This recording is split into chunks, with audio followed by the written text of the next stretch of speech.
मीरपुर बठोड़े का खोरवा रोड जो 40 साल का मरम्मती कम न थियण खिलाफ रहवासी प्यारो लाशारी कादिर कुंभार और पीरू वली मोहम्मद अशरफ लाशारी की अगवानी में खोरवा में बुख हड़ताल कैंप कायम करे छड़ी। रोड न थियण ताईं बुख हड़ताल जारी रखंदासीं। उन मौके ते अगवान सुमार मला, बशीर लाशारी, ज़ैद मला, गुलहसन कुंभार, हुसैन मल्ला और बियन मीडिया से ॻाल्हाईंदे चयो त बठोड़ो खोरवा रोड जो 40 साल का मरम्मती कम नाहे थियो, जंहिं करे रोड टुटी पत्थरन जो ढेर बणिजी वियो आहे।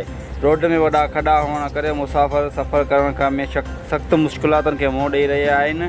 उन्हनि चयो त टुटल रोड सबबि मालिकनि रोडनि ते गाॾियूं हलाइण बंदि करे छॾियूं आहिनि, जंहिं करे मुसाफ़िर सख़्त तकलीफ़ुनि खे मुंहुं ॾेई रहिया आहिनि। उन्हनि चयो त रोड ज़बून हालत हुअण करे कारोबार खां पिणु वॾो नुक़सानु थियो आहे।